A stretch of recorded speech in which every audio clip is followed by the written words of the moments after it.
നമസ്കാരം. ആത്മീയ വാർത്തകൾ വായിക്കുന്നത് എൽമി ഷിജു. പ്രധാന വാർത്തകൾ. സ്വതം ഗോമോറിൽ തീപിടുത്തം, ജനങ്ങൾ പരിഭ്രാന്തിയിൽ. സ്വതം ഗോമോറിൽ തീപിടുത്തം, ജനങ്ങൾ പരിഭ്രാന്തിയിൽ. പക്ഷാപതക്കാരനെ കാണുവാനില്ല. വിവാഹപന്തലിൽ നിന്ന് 5 കന്യകമാരെ കാണുവാനില്ല. സഹോദരങ്ങൾ തമ്മിൽ വാക്കുതർക്കം, ജഡ്ജൻ അനുജനെ അടിച്ചുകൊന്നു. എടക്കര ദേവസഭയിൽ വാർഷികാഘോഷം, വിശ്വാസികൾ ആഹ്ലാദത്തിൽ. വാർത്തകൾ വിശദമായി. സ്വതം ഗോമോറയിലുണ്ടായ തീപിടുത്തത്തിൽ വൻ അപകടം. പട്ടണത്തിലെ സകല പ്രദേശത്തിനും പട്ടണത്തിലെ നിവാസികൾക്കും നിലത്തെ സസ്യങ്ങൾക്കും വരെ ഉന്മൂലനാശം സംഭവിച്ചു. എന്നാൽ ഈ അപകടത്തിൽ നിന്നും ലോത്ത് എന്നൊരു ചെറുപ്പക്കാരനും അദ്ദേഹത്തിന്റെ 2 പുത്രന്മാരും അത്ഭുതകരമായി രക്ഷപ്പെട്ടു. പക്ഷേ നിർഭാഗ്യവശാൽ അദ്ദേഹത്തിന്റെ ഭാര്യ തിരികെ നോക്കിയതിനാൽ ഉപ്പുതൂണായി തീരുകയും ചെയ്തു. ദൂതൻ വന്ന് വിളിക്കുമ്പോൾ വീട്ടിൽ കരുതി വെച്ചിരിക്കുന്ന സ്വർണമോ പണമോ വെള്ളിയോ എടുക്കാൻ വേണ്ടി തിരിഞ്ഞു നിൽക്കരുത്. തിരിഞ്ഞു നിന്നാൽ ഉപ്പുതൂണായി പോകുമെന്ന മുന്നറിയിപ്പാണ് നമുക്ക് ഈ അപകടത്തിൽ നിന്നും ലഭിച്ചിരിക്കുന്നത്.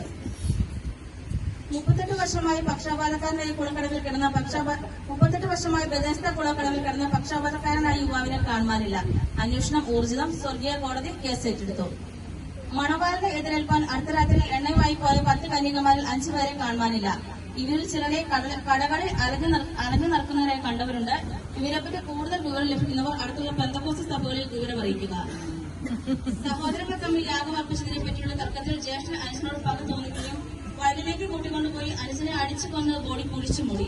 മാതാപിതാക്കളായ ആദവും ഹവ്വായും ഇളയ മകനായ ഹാബേലിനെ കാണാത്തതിനെ തുടർന്ന് സ്വർഗീയ കോടതിയിൽ കേസ് കൊടുക്കുകയും ഹാബേലിന്റെ രക്തത്തിന്റെ സാമ്പിൾ ലഭിക്കുകയും ചെയ്തു. സ്വർഗീയ കോടതി കേസ് ഏറ്റെടുത്തു. തുടരന്വേഷണം നടത്തുകയും സഹോദരനായ കായിനെ കുറ്റക്കാരനായി വിധിക്കുകയും ചെയ്തു. കാലാവസ്ഥ.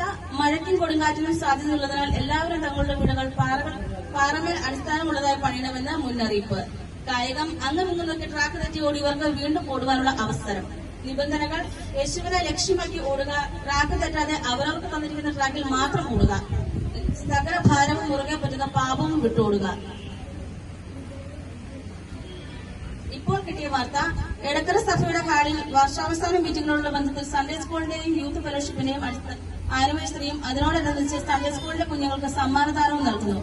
പാസ്റ്റർ ഉണ്ണി പീസിന്റെ നേതൃത്വത്തിൽ ആരംഭിച്ച പരിപാടിക്ക് ബ്രദർ വിൽസൺ അധ്യക്ഷത വഹിച്ചു. ഞങ്ങളുടെ റിപ്പോർട്ടർ റെജീന തത്സമയത്തുണ്ട്. എടക്കര സഭയിലെ വിശ്വാസികൾക്ക് ഇങ്ങനെയൊരു പ്രോഗ്രാം നടത്താൻ എന്താണ് പ്രചോദനമായ ഘടകമെന്ന് നമുക്ക് ചോദിക്കാം. ഹലോ റെജീന, കേൾക്കുന്നുണ്ടോ? ഹലോ എൽമി കേൾക്കുന്നുണ്ട്. എൽമി, ഞാനിപ്പോ നിൽക്കുന്നത് എടക്കര ദൈവസഭയിലാണ്, വിശ്വാസികളോടൊക്കെയാണ്. ഇവിടെ വലിയൊരു ആഘോഷം നടന്നുകൊണ്ടിരിക്കുകയാണ്. ചില നാളുകൾക്ക് ശേഷമാണ് ഇങ്ങനെ ഒരു ആഘോഷം ഇവിടെ നടക്കുന്നത്. നമുക്ക് അതായത് യൂത്ത് ഫെലോഷിപ്പിന്റെയും സൺഡേ സ്കൂൾ കുഞ്ഞുങ്ങളുടെ വാർഷികം ഒന്നിച്ച് നടക്കുന്ന ഒരു ആഘോഷമാണ് ഇവിടെ. ചില നാളുകൾക്ക് മുമ്പ് നമ്മളിത് നടത്തുവാൻ ആഗ്രഹിച്ചെങ്കിലും സാങ്കേതിക പരിമിതികളാൽ അത് മാറ്റിവെക്കേണ്ടി വന്നു. ഇപ്പൊ ആ നല്ല സുദിനം വന്നെത്തിയിരിക്കുകയാണ്. ഇവിടുത്തെ വിശ്വാസികൾ വളരെ ആഘോഷത്തിലും സന്തോഷത്തിലാണ്. ചില വിശ്വാസികൾ നമ്മോടൊപ്പം ചേരുന്നുണ്ട്. നമുക്ക് അവരുടെ അഭിപ്രായങ്ങളൊക്കെ ഒന്ന് ചോദിച്ചു നോക്കാം. അമ്മേനെ പരിചയപ്പെടുന്നു. എന്താണ് പറയാനുള്ളത്?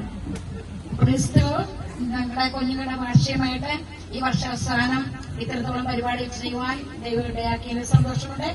കഴിഞ്ഞ 2 വർഷക്കാലമായി ഞങ്ങളുടെ സഭയുടെ അവസ്ഥയ്ക്ക് വളരെ ബുദ്ധിമുട്ട് പ്രയാസങ്ങളൊക്കെ ഞങ്ങൾ അനുഭവിച്ചു. ഞങ്ങളുടെ ആരാധന, കോട്ടജീവിറ്റും ഉപവാസ പ്രാർത്ഥനയൊക്കെയും മുടങ്ങിയ ഒരു സാഹചര്യമായിരുന്നു. അല്ലാതെ ഈ 6 മാസക്കാലമായിട്ട് ഞങ്ങൾ വളരെ സന്തോഷത്തിലാണ്. പ്രത്യേക കർത്താവിദാസൻ അനുഗ്രഹിക്കപ്പെട്ട കുടുംബമായി ഇവിടേക്ക് കടന്നു വരുവാനും അടികളോടൊപ്പം എല്ലാ പ്രവർത്തനങ്ങളും സഹകരിക്കുന്ന ദൈവത്തെ സ്തുതിക്കുന്നു. അതിലൂടെ